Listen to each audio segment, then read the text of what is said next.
एक बादशाह बहुत दिनों से परेशान था। यूं तो हर तरफ खुशहाली का दौर था, मगर बादशाह की परेशानी की वजह उसकी इकलौती बेटी शहजादी सना थी।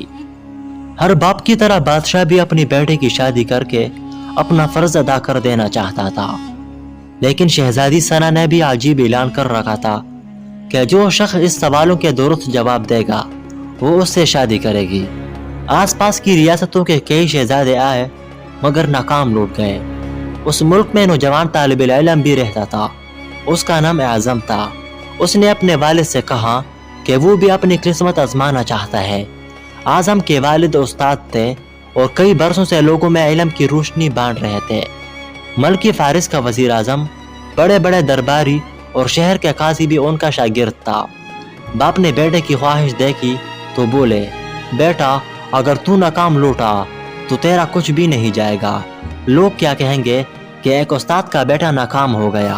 आज़म अपने बाप से कहने लगा, बाबा बड़े बड़े शहजादे लौट गए, अगर मैं भी नाकाम हो गया तो क्या हुआ? यह तो मुकाबला है, जो भी जीत ले और शायद वो खुशनसीब में ही हो। आखिर बाप को बेटे की जिद माननी पड़ी। आज़म खुशी खुशी महल की तरफ चल पड़ा। शहर भर में यह खबर जंगल की आग की तरह फैल गई कि एक आलिम का बेटा किस्मत आजमाने महल में चला आया है। मुकर्ररा वक्त पर महल लोगों से कचाकच भरा हुआ था। बादशाह तख्त पर बैठा था, मलकी आलिया भी महल में मौजूद थी। वजीर, अमीर, दरबारी और आमुन्नास सब दरबार में मौजूद थे। आखिर शहजादी ने अपना पहला सवाल कर डाला। उसने शहादत की उंगली फिजा में बुलंद की। आज़म ने कुछ देर तवक्कुफ किया और फिर शहादत वाली उंगली के साथ वाली उंगली भी फिजा में बुलंद की। यह देखकर शहजादी मुस्कुरा उठी और मलिक आलिया बोली, शाबाश ए नौजवान, तुम पहला मरहला कामयाबी से तय कर गए हो। दूसरे सवाल के लिए शहजादी कुर्सी से उठी और हाथ में तलवार लेकर हवा में चलाने लगी। कुछ देर बाद वो दोबारा अपनी नश्त पर आकर बैठ गई। बादशाह समेत हर दरबारी की नजर आज़म पर थी। आज़म खड़ा हुआ और अपनी जेब से कलम निकालकर फिजा में बुलंद कर दिया, शाबाश ए नौजवान, हम खुश हुए, यह जवाब भी दुरुस्त है। मलिक आलिया की आवाज़ दरबार में उभरी।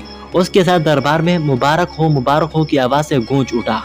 दो सवालात क्या थे, उनके जवाबात क्या थे? अब हर शख्स इस पर गौर कर रहा था कि शहजादी ने क्या पूछा और आज़म ने क्या जवाब दिया। लोगों के लिए यह एक राज था। आखिर शहजादी ने तीसरा सवाल कर डाला। वो तेजी से सीढ़ियाँ उतरी और तेजी से सीढ़ियाँ चढ़कर दोबारा अपनी नश्त पर बैठ गई। ये बड़ा अजीब व गरीब सवाल था। हर तरफ खामोशी थी, लोगों की सांसें रुकी हुई थी। अब तो आज़म के हाथ पाँव ठंडे हुए जा रहे थे। आखिर आज़म खड़ा हुआ और अपने दिल पर हाथ रखकर शहजादी की तरफ देखने लगा। मरहबा मरहबा ए नौजवान, मुबारक हो, शहजादी ने तुम्हें पसंद कर लिया है।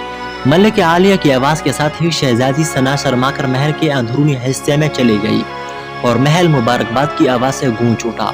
लोग खुशी से झूम रहे थे।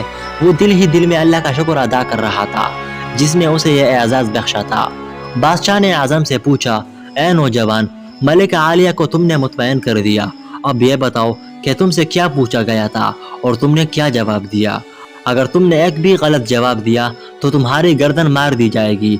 आज़म पुरएतमाद अंदाज में खड़ा हुआ और बोला, बादशाह सलामत। शहजादी ने एक उंगली कड़ी करके पूछा था कि तुम क्या अल्लाह को एक मानते हो? मैंने दो उंगलियां कड़ी करके जवाब दिया कि अल्लाह और उसके रसूल पर मेरा ईमान अटल है। बहुत खूब, हम खुश हुए, बादशाह मुस्कुरा कर कहा। आज़म बोला। उसके बाद शहजादी ने तलवार चलाकर पूछा कि इससे बड़ा कोई हथियार है? मैंने जवाब दिया, हाँ, कलम का वार तलवार के वार से ज़्यादा कारगर होता है। माशाअल्लाह नौजवान, तुमने हमारा दिल जीत लिया। तुमने साबित कर दिया कि जाह व जलाल, दौलत व हशमत की इल्म के सामने कोई हैसियत नहीं। लेकिन तीसरा जवाब? बादशाह ने हौसला अफजाई के साथ करते हुए पूछा। आज़म ने आसमान की तरफ देखा और कहने लगा, बादशाह, शहजादी दरबार की सीढ़ियाँ उतरी और चढ़ी, कुर्सी पर तक कर बैठ गई। उन्होंने पूछा था कि मैं थक चुकी हूँ, लेकिन मेरे जिस्म की एक चीज़ नहीं थकी। मैंने जवाब दिया, दिल। यह पैदाइश से लेकर मौत तक बगैर थके धड़कता रहता है। बादशाह, मैंने हकदार का हक अदा कर दिया है। मेरी बेटी ऐसी शख्स की बीवी बन रही है।